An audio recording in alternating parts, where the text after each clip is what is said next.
तो भारतीय बाजार एक बढ़िया रफ्तार के साथ कामकाज कर रहे हैं, नए रिकॉर्ड स्तरों पर ट्रेड करते हुए मार्केट्स और अभी भी फर्मली मार्केट्स में स्ट्रेंथ जो है वो बरकरार है।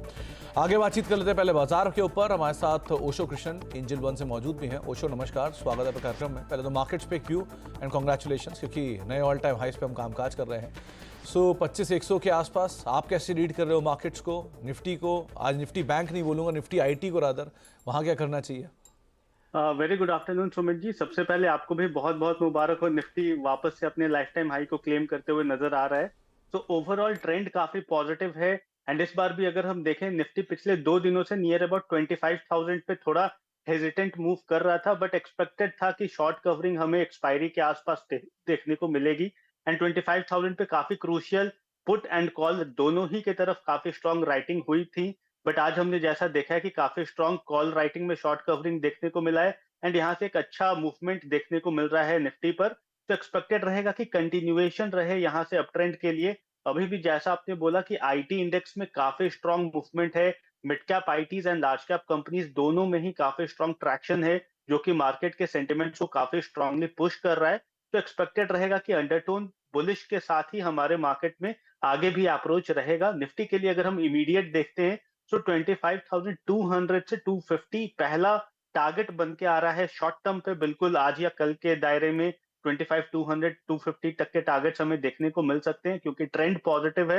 एंड इतना स्ट्रॉन्ग शॉर्ट कवरिंग के बाद जो नई पोजीशंस बिल्डअप हो रहे हैं, वो 200 एंड 300 के कॉल ऑप्शंस में हो रहे हैं। तो एक्सपेक्टेड रहेगा कि यहाँ से 100 से 150 पॉइंट की रैली निफ्टी में और देखने को मिले। एंड वहीं 25,000 के मार्क पे बहुत स्ट्रॉन्ग पुट राइटिंग हुई है। तो कोई भी डिप आता है 25,000 के आसपास, तो वो काफी स्ट्रॉन्ग सपोर्ट प्रोवाइड करना चाहिए निफ्टी के लिए। ओके, तो ओशो इंडिविजुअल स्टॉक्स कहां पर आप लॉन्ग हो? कोई शॉर्ट कॉल भी है क्या? नहीं, दोनों ही लॉन्ग हैं। बाजार काफी बुलिश लग रहा है, तो सारे ही कॉल्स बुलिश फ्रंट पे ही निकल के आ रहे हैं। सबसे पहला स्टॉक है जिसमें मेरा बुलिश व्यू है, वो फाइनेंशियल स्पेस से है। फाइनेंशियल स्पेस में काफी स्ट्रॉन्ग मूवमेंट देखने को मिल रहा है। एंड इसमें अगर हम एल एन टी फाइनेंस की बात करें, तो एल एन टी फाइनेंस में 200 डे एसएमए से काफी अच्छा रिसर्जेंस देखने को मिला है। अभी अपने 20 डे एक्सपोनेंशियल मूविंग एवरेज के पास ट्रेड करता हुआ नजर आ रहा है। तो अगर हम देखें टेक्निकल फ्रंट पे, तो काफी अच्छे कंसोलिडेशन के बाद ब्रेकआउट आया है। अभी देखें तो हायर लेवल से थोड़ा सा नीचे के लेवल्स पे घसका है, बट ये बहुत अच्छा अपॉर्चुनिटी है बाई करने के लिए। एल&टी फाइनेंस को करंट लेवल्स पे बाई करने की सलाह है। 182 के टारगेट्स हमें पोजिशनली देखने को मिल सकते हैं। एंड वहीं शॉर्ट टर्म के हिसाब से 166 का स्टॉप लॉस मेंटेन करने की सलाह रहेगी। Second okay. काउंटर है इंश्योरेंस स्पेस से। इंश्योरेंस स्पेस में काफी स्ट्रॉन्ग ट्रैक्शन है। पिछले 4 दिनों से काफी अच्छा breakout and fresh life time highs देखने को मिल रहा है सारे काउंटर्स पे। तो अभी रडार रहेगा आईसीआईसीआई प्रूडेंशियल्स पे। ये अपने लाइफ टाइम हाई के पास सर्च कर रहा है। तो एक्सपेक्टेड है कि आने वाले दिन में एक अच्छा ब्रेकआउट देखने को मिलेगा। सो आईसीआईसीआई प्रूडेंशियल्स को बाई करने की सलाह है। करंट लेवल्स पे 790 के टारगेट्स हमें इसमें देखने को मिल सकते हैं। एंड वही एडवाइस रहेगा कि 715 का स्टॉप लॉस मेंटेन करके चले। ओके, तो इंश्योरेंस स्पेस से आईसीआईसीआई प्रूडेंशियल, जिसके ऊपर आप दांव लगा सकते हैं, वैसे भी डीआई के आसपास ही ये कामकाज करता हुआ दिखाई पड़ रहा है। इनफैक्ट एक अच्छी बज़ पूरे इंश्योरेंस स्पेस में बनी भी हुई है। और एल&टी फाइनेंस होल्डिंग दूसरा नाम है जहां पर भी आप दांव लगा सकते हैं। एक बारी मिड कैप गेनर लूजर्स के ऊपर और नजर डाल लेते हैं, किस तरह की सिचुएशंस यहाँ पे बनते हुए दिखाई पड़ रही हैं। आज मिड कैप इंडेक्स तो फ्लैट हो चुका है, हायर लेवल से ईज ऑफ हुआ, फिर वापस पुल बैक और उसके बाद फ्लैट साइड पे कामकाज करा। लेकिन आज पूरा ट्रैक्शन जो है वो है आईटी में। पहले आईटी के नाम LTIM, emphasis, persistent, Birla soft, करीब करीब 2.5 से लेके 8% की तेज़ी यहाँ पर है। And likewise LTTS, Coforge, Oracle, TVS electronics, ये सब नाम भी 3 से लेके 4% की तेज़ी दिखा रहे हैं। इनफैक्ट लार्ज कैप आईटी में भी बढ़िया खरीदारी है। फार्मा में Themis Medicare, Alembic, Torrent pharma, Narayana Hrudayalaya करीब 1.5 से लेकर 2% के आसपास तेज़ी यहाँ पर भी देखने को मिल रही है। और इसके अलावा मिड कैप के चढ़ने वाले शेयरों में भी आपको पूरा आईटी दिखाई पड़ेगा। LTTS, कोफोर्ज यहाँ पर खरीदारी, एपीएल अपोलो, मेट्रो ब्रांच यहाँ पर भी 1.5 से 2% तक का मूव देखने को मिल रहा है। प्रेशर है आज टाटा एलेक्सी में, कल की शानदार तेज़ी, इसलिए आज 6% नीचे कामकाज कर रहा है। इनफैक्ट 2 दिन से लगातार चल रहा था, थोड़ा हल्का हुआ है। एबी फैशन 2.5% नीचे, नायका करीब 3.5% नीचे और पतंजलि 2-2.5% के आसपास का फॉल यहाँ पर भी आता हुआ दिखाई पड़ रहा है। ओशो, कोई भी आईटी में से नाम जो आप पिक कर पा रहे हो? आईटी में देखिए आज तो काफी स्ट्रॉन्ग मूवमेंट आ चुका है। सो एक्सपेक्टेड रहेगा कि कंटिन्यूएशन रह सकता है यहाँ पर। बट फ्रेश अगर ब्रेकआउट देखते हैं तो विप्रो में काफी स्ट्रॉन्ग टेक्निकल ब्रेकआउट देखने को मिल रहा है। एक इन्वर्टेड हेड एंड शोल्डर का पैटर्न ब्रेकआउट बनते हुए दिखाई दे रहा है विप्रो पे डेली चार्ट पे। तो एक्सपेक्टेड रहेगा कि विप्रो में काफी अच्छी तेजी हमें आने वाले दिनों में देखने को मिल सकती है। जिस हिसाब का फॉर्मेशन है, तो नियरली 40 पॉइंट्स का अपसाइड मूवमेंट करंट लेवल से एक्सपेक्टेड रहेगा। तो एक्सपेक्टेड है 570 75 के टारगेट्स हमें विप्रो में पोजिशनली देखने को मिल सकते हैं। बहुत अच्छा पैटर्न है एंड यहाँ से वॉल्यूम के साथ ब्रेकआउट आया है, तो आने वाले दिनों में 570 से 75 के टारगेट्स बिल्कुल देखने को मिल सकते हैं। ओके, चलिए, तो विप्रो पे आप नज़र रखेंगे, लेकिन अब कुछ और खास पैमानों को अपने साथ जोड़ लेते हैं। कार रेंटल सर्विस देने वाली company Eeco India mobility and hospitality का आईपीओ आज से खुल रहा है। इस पब्लिक ऑफर में कारोबार और फ्यूचर आउटलुक पर चर्चा करने के लिए हमारे साथ कंपनी के सीएमडी राजेश लुम्बा सर मौजूद हैं। ये तमाम डिटेल्स आपकी स्क्रीन पर हैं। आज से खुलेगा, 30 अगस्त को बंद होगा। 318 से 334 रुपये price band, issue size 600 crore रुपए के आसपास। राजेश सर हमारे साथ आज खुद स्टूडियो में आए हैं। तो राजेश सर नमस्कार, स्वागत है कार्यक्रम में और शुभकामनाएं पहले तो इस आईपीओ के लिए। 600 करोड़ रुपए का फंड रेज है, पूरी तरह से ओएफएस है, इसमें प्रमोटर्स पार्टिसिपेट कर रहे हैं, कोई भी इन्वेस्टर इसमें एग्जिट नहीं कर रहा। दो तीन चीज़ें मैं आपसे ही जानना चाहूँगा। पहले कंपनी का कामकाज किस तरह का है, दो प्रोमिनेंट सेगमेंट में कंपनी कामकाज करती है, उन सेगमेंट्स के बारे में बताइए, और गोइंग फॉरवर्ड क्या एक्सपेंशन प्लान्स आप ईयर मार्क करके चल रहे हो। Thank you Sumit ji, thank you बुलाने के लिए, यहाँ पे निमंत्रण के लिए। It's an honour. अगर आप इजाज़त दे तो मैं थोड़ा हिस्ट्री बता दूँ कंपनी की।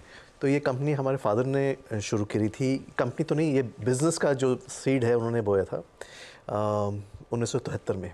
वो एक एक्स आर्मी ऑफिसर थे और 62 की वॉर के बाद एक इमरजेंसी कमीशन हुई थी, इमरजेंसी डिक्लेयर्ड थी, उसमें उन्होंने आर्मी में ज्वाइन किया था। तो निकलने के बाद उनके पास पूंजी भी नहीं थी और जॉब भी नहीं था, तो उन्हें दोस्त की गाड़ी लेके बोरो करके और ये शुरू किया था ये काम।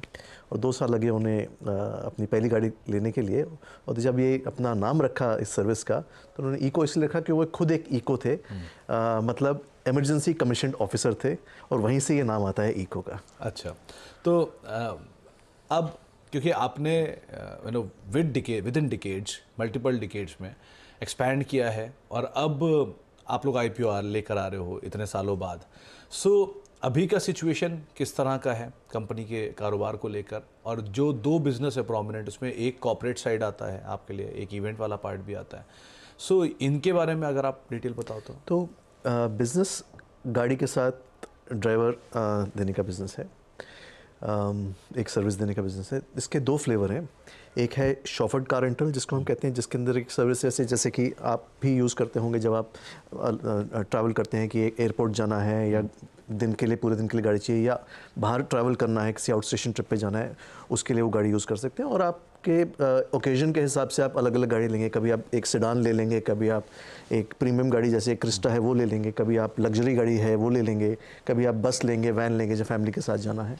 और ये सर्विस हम 109 सिटीज़ में देते हैं अक्रॉस इंडिया, और 30 से ज़्यादा देशों में देते हैं, ओवरसीज़ में भी।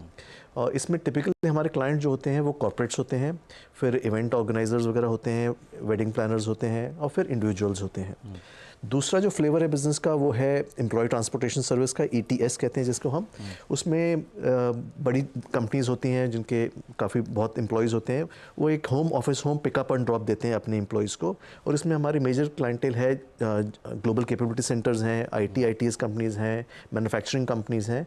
और ये बिज़नेस हमारा कॉन्सेंट्रेटेड है 10 शहरों में, जहाँ पे कि ये कंपनीज़ भी ज़्यादा कॉन्सेंट्रेटेड रहती हैं। तो अभी के हिसाब से रेवेन्यू शेयर कितना है दोनों बिजनेसेस का, प्लस क्या मार्जिन को आप कैरी कर रहे हो, मतलब पिछले 2 से 3 सालों में स्टेबल मार्जिन जो है कंपनी के, और गोइंग फॉरवर्ड क्या एक्सपेक्ट करके चले हम FY25 के लिए?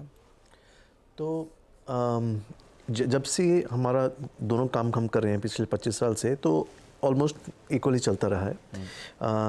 पिछले साल हमारा एम्प्लॉय ट्रांसपोर्टेशन का शेयर करीब 63% था और 37% था शॉफर्ड कार रेंटल सर्विसेज का शेयर। जहाँ तक कि मार्जिन के बात है, जो हमारा पैट रहा है, पिछले साल का पैट करीब 11% था, उससे पिछले साल का पैट करीब 10 पॉइंट समथिंग % था। तो अभी के हिसाब से जो आपका मेजर बिजनेस है वो असेट लाइट है, 1, क्योंकि आप जो गाड़ियाँ रखते हैं वो खुद की ओन्ड है फ्लीट आपका, या आप आउटसोर्स करके रखते हैं? दूसरा जो रेवेन्यू ब्रेकअप है, अगर ज्योग्राफी वाइज देखें तो किस तरफ से आप रेवेन्यू मेजरली गार्नर करते हैं? तो तो हमारा एक एसेट लाइट मॉडल है जिसमें कि हम अपनी जो गाड़ियाँ होती हैं वो 5 से 10% ही होती हैं, बाकी सारी गाड़ियाँ आउटसोर्स हमारे वेंडर्स के थ्रू होती हैं, जिसमें कि ड्राइवर कम ओनर्स भी हो सकते हैं और मल्टीपल गाड़ी के ओनर के वेंडर भी हो सकते हैं। और ये आपका दूसरा क्वेश्चन जो ब्रेकअप था रेवेन्यू वाइज जोग्राफिकल हाँ, तो हाँ जोग्राफिकली काफ़ी इक्विटेबली स्प्रेड आउट है। अगर आप देखें तो मेजर सिटीज़ के अंदर मैक्सिमम बिजनेस है हमारा जो कि इक्विटेबली स्प्रेड आउट है, चाहे आप बेंगलोर देखें जो एक लीडिंग सेंटर है हमारे लिए, गुड़गांव है, मुंबई है, पुणे है, उसके बाद फिर हैदराबाद आता है, चेन्नई आता है, नोएडा आता है, कोलकाता आता है। इन शहरों में 80% से ज़्यादा का जो टॉप 12 सिटीज़ हैं उसके अंदर काम स्प्रेड आउट रहता है। ओके चलो राजेश जी, समय का अभाव वरना आपसे और बात करते हैं, लेकिन बहुत बहुत शुक्रिया हमारे साथ मौजूद रहने के लिए और एक बार फिर से बहुत बहुत शुभकामनाएं आपको आईपीओ के लिए। जल्दी लिस्टिंग भी होगी, फिर आपसे दोबारा मुलाकात होगी, लेकिन अभी के लिए बहुत बहुत शुक्रिया सर हमारे साथ मौजूद रहने के लिए, स्टूडियो आने के लिए और हमसे बातचीत करने के लिए। Thank you so much. एक बार तमाम डिटेल फिर से आपके सामने आईपीओ की आएंगी कि आज से आईपीओ आपको खुला हुआ दिखाई पड़ेगा। 30 तारीख तक के लिए आईपीओ रहेगा और 318 से 334 रुपये का प्राइस बैंड है। 601 करोड़ रुपये का जो इशू साइज़ है जिसमें ओएफएस की तरफ से प्रमोटर हिस्सा बेच रहे हैं। 98% के आसपास का प्रमोटर का हिस्सा था जो कि इशू के बाद 68% पहुंचता हुआ दिखाई पड़ेगा। सो ओवरहैंग भी नहीं है जो प्रमोटर का और एक्स्ट्रा ऑफलोड होने का आने वाले समय में देखने को मिले। एक ब्रेक का वक्त हो गया, ब्रेक के बाद लौटते हैं और आगे बातचीत जारी रखते हैं।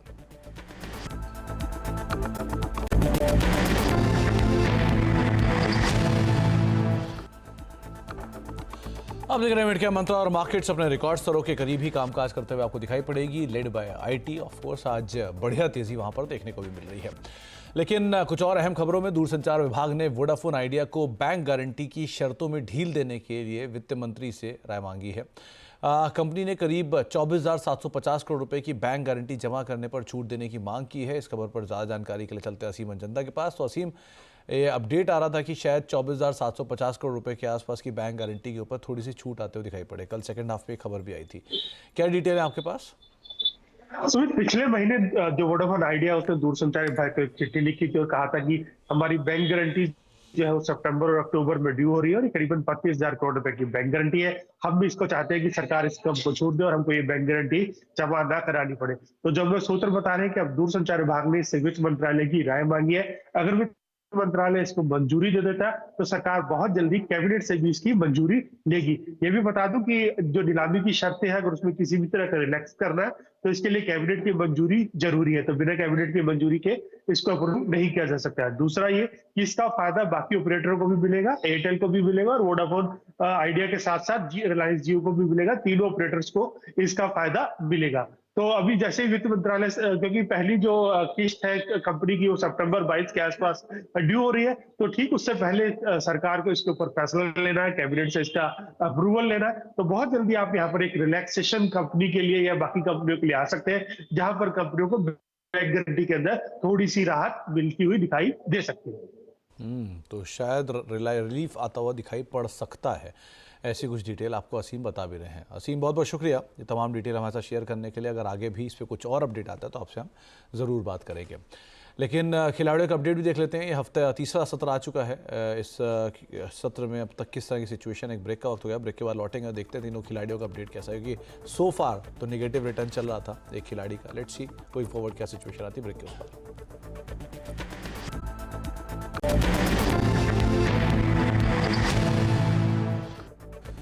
आप देख रहे हैं मिड कैप मंत्रा, आगे बढ़ेंगे और बातचीत करेंगे खिलाड़ियों के अपडेट पर भी। लेकिन इस बीच एक अहम खबर आते हुए दिखाई पड़ रही है कि कैबिनेट ने आज 10 इंडस्ट्रियल पार्क्स को अप्रूवल दे दिया है और ट्रंक इंफ्रास्ट्रक्चर के लिए ये मंजूरी आते हुए दिखाई पड़ी है। अभी ये खबर ये लक्ष्मण जी की सौजन्य से हमारे पास आते हुए दिखाई पड़ रही है। लक्ष्मण जी मौजूद भी हमारे साथ बातचीत करने के लिए। लक्ष्मण जी, ये 10 इंफ्रास्ट्रक्चर इंडस्ट्रियल पार्क्स को अप्रूवल आया है, क्या है तमाम डिटेल? देखिए, दरअसल अब से कुछ ही मिनटों पहले कैबिनेट की बैठक खत्म हुई है और उसमें करीब 10 से ज्यादा भी हो सकती है क्योंकि अभी औपचारिक जानकारी आना बाकी है। करीब 10 इंडस्ट्रियल कॉरिडोर को मंजूरी दी गई है। ये जो इंडस्ट्रियल कॉरिडोर है इसका मतलब यह है कि इंडस्ट्री के लिए एक क्लस्टर बनाया जाएगा। उस क्लस्टर पे वहां पे आपको एक ट्रंक इंफ्रास्ट्रक्चर डेवलप किया जाएगा, यानी बेहतर सड़कें हों, पानी की सुविधा हो, बाकी हाईवेज हों, ये सारे ट्रंक इंफ्रास्ट्रक्चर वहां पे डेवलप किया जाएगा। और इसके लिए करीब 20,000 करोड़ रुपए से ज्यादा, शुरुआती ड्राफ्ट में प्रस्ताव 28,000 करोड़ रुपए का था, हो सकता है उसमें कुछ तब्दीली हो जो संकेत मिल रहे हैं, तो करीब 20 से 25,000 करोड़ रुपए का ट्रंक इंफ्रास्ट्रक्चर पर खर्च किया जाएगा। उसका मुख्य मकसद ये है कि ये जो इंडस्ट्रियल कॉरिडोर बने, उससे जो सामान बने उसको एक्सपोर्ट भी किया जा सके, तो एक्सपोर्ट में भी इससे काफी ज्यादा मदद मिलेगी। मैन्युफैक्चरिंग क्लस्टर होंगे, इससे आपको रोजगार के भी ज्यादा मौके पैदा होंगे। तो इन सबको देखते हुए ये एक बड़ा फैसला सरकार ने लिया है ट्रंक इंफ्रास्ट्रक्चर बनाने के लिए, इंडस्ट्रियल कॉरिडोर के लिए। करीब 13 प्रोजेक्ट की पहचान की गई थी, उसमें से समझा जा रहा है कि 10 को यहाँ पे कैबिनेट ने मंजूरी दे दी है, जिसमें उत्तर प्रदेश, महाराष्ट्र, पंजाब, आपको बिहार, ये सारे राज्य यहाँ पे शामिल है। हरियाणा भी शायद शामिल हो, लेकिन चुनाव चल रहा है, चुनाव की घोषणा हो गई है, तो शायद उसका औपचारिक ऐलान यहाँ पे ना किया जाए।